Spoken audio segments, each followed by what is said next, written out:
So you might remember in one recent feeding video, I wanted to feed a big hissing roach to Linda, the Terraphosa styrmi. For some reason Linda got spooked and she didn't want to eat that roach, and while she was doing all of her shenanigans, that roach actually managed to escape. And he was lost for maybe even a month or so, I don't know, I need to check when I recorded that video, but finally he is actually found and he's right here.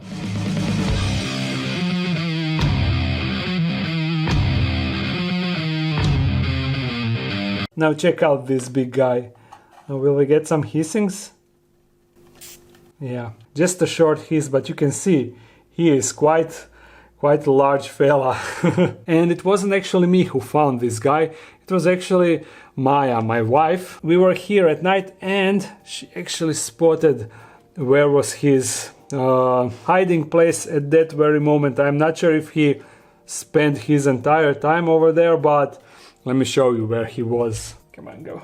He was actually hiding in Despacito's enclosure, and there's Despacito. Sorry. Oh, you're actually awake. Sorry for bright light, but I will be quick. You see this hole? This is where he was hiding, and if you are wondering how he managed to get inside of Despacito's enclosure, well, when it's closed, technically there is no entrance, but you see this cable? He's going through this hole, and this is where he most likely entered. I mean, this is the only place where he could enter. Technically there is another hole underneath, but that one is closed off with the substrate, so yeah, he couldn't go through that. And check out another sleepy guy. Felix is feeling really... Oh, sorry Felix, too much light. Oh no, we woke him up. Sorry Felix, continue your sleep. Oopsie, this light is actually really bright, let me show you. You see? Really bright. So yeah, when we spotted the roach, I took a picture, posted it on the Instagram, grabbed the roach and put it in the enclosure where I keep all the other roaches. And after that, when I went to check the comments, there were a lot of comments from you asking that I should actually keep this guy as a pet and not as a food, because he managed to escape, he managed to be hidden for such a long time, and by doing so he definitely deserves better. He deserves to be to get his own enclosure, and that is exactly what we are going to do today. And as I said in previous video, most likely then in the future I will get a female, because this is a male, and also all the other hissing roaches that I have, they are all males, because a friend of mine got a huge colony and he wanted to get rid of most of the males, so he just gave them to me to use them as feeders, of course. But yeah, he earned his freedom, so he will not become a tarantula food. And for the enclosure, I actually want to use this one. You might remember it because this was actually Sasha's enclosure, and Sasha was actually my very first tarantula. He passed away kinda recently. He was unfortunately a male, so you know, males, they don't live for a long time, so yeah. And this was also the very first enclosure that I made. You see, it is a bit clunky. You just put the lid on and there is no any locking mechanism. There is just the weight of the lid is holding it on its place. But you see, glass is really thick. The 6mm glass and also the ventilation holes are actually drilled through the glass, you see.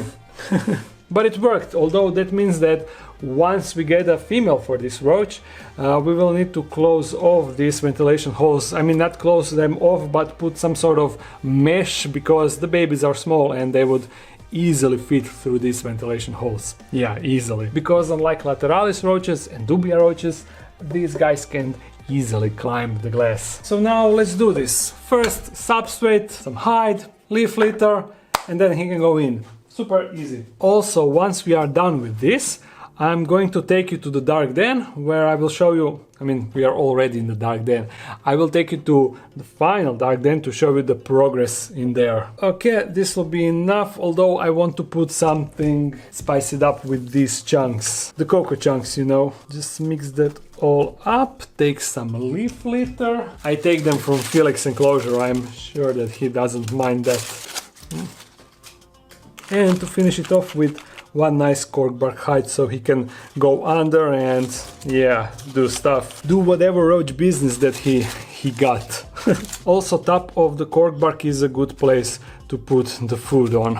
Yeah, now we can get him in. He is going to be the first roach in the dark den to actually live in luxury in his very own enclosure. There we go. What a privileged little guy, or should I say what a privileged big guy he is. I hope that you will enjoy it. And now I realize that I didn't even finish the story, because as I said, I put this, don't go out of the enclosure, enjoy the enclosure by being inside. As I said, I put this guy inside of the bin where I keep all the other male hissing roaches, so you might be wondering, how do I know that this is the guy that escaped? That this is the guy that I put inside of the box? After I read the comments, I was like, ah, damn, that is such a cool idea. Too bad that I already put him in the bin and I have no idea which one is it, but I went to search for him, and thankfully, since he was inside of Despacito's enclosure, inside of that hole inside of the wood, you know, that was actually from the original Despacito's enclosure, and that enclosure was filled with dried up dirt, and also I had a lot of dried up dirt inside of that hole of the wood piece. So he was actually dirty from that dirt, and if you check the photo on the Instagram, you will see that. And that is how I managed to recognize which exactly is that one that escaped. So yeah, this is the original one. That is how I know that I didn't mix him up with some other one. Hey, editing Petko here, even though I'm currently in the dark. I forgot to say two things.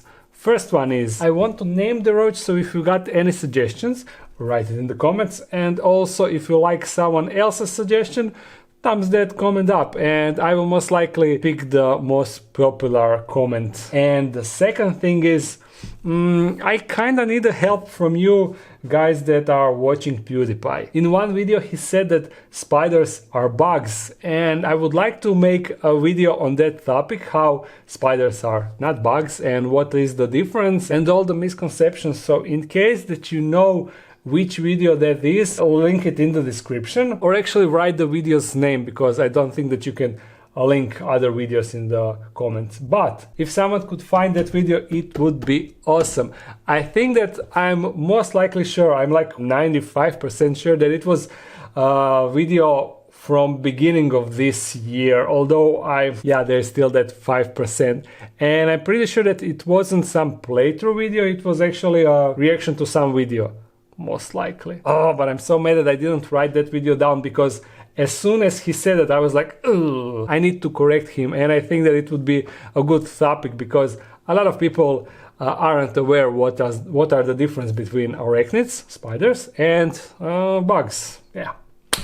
Anyhow, back to the video. Okay, now, before we teleport to New Dark Den, I have one lettery thing that I want to open.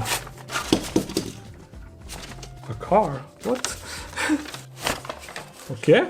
I cannot read from who this is. Maybe someone can help me decipher. Yeah, anyhow, he says that he loves my channel and that this car is maybe a decoration for spiders. I assume spider enclosure. Why? Because it says Jungle Tours on it, huh? Okay, maybe. Thank you. Also, he drew a Dark Den logo, you see. So thank you for that, and sorry that I cannot read your name, but thank you so much.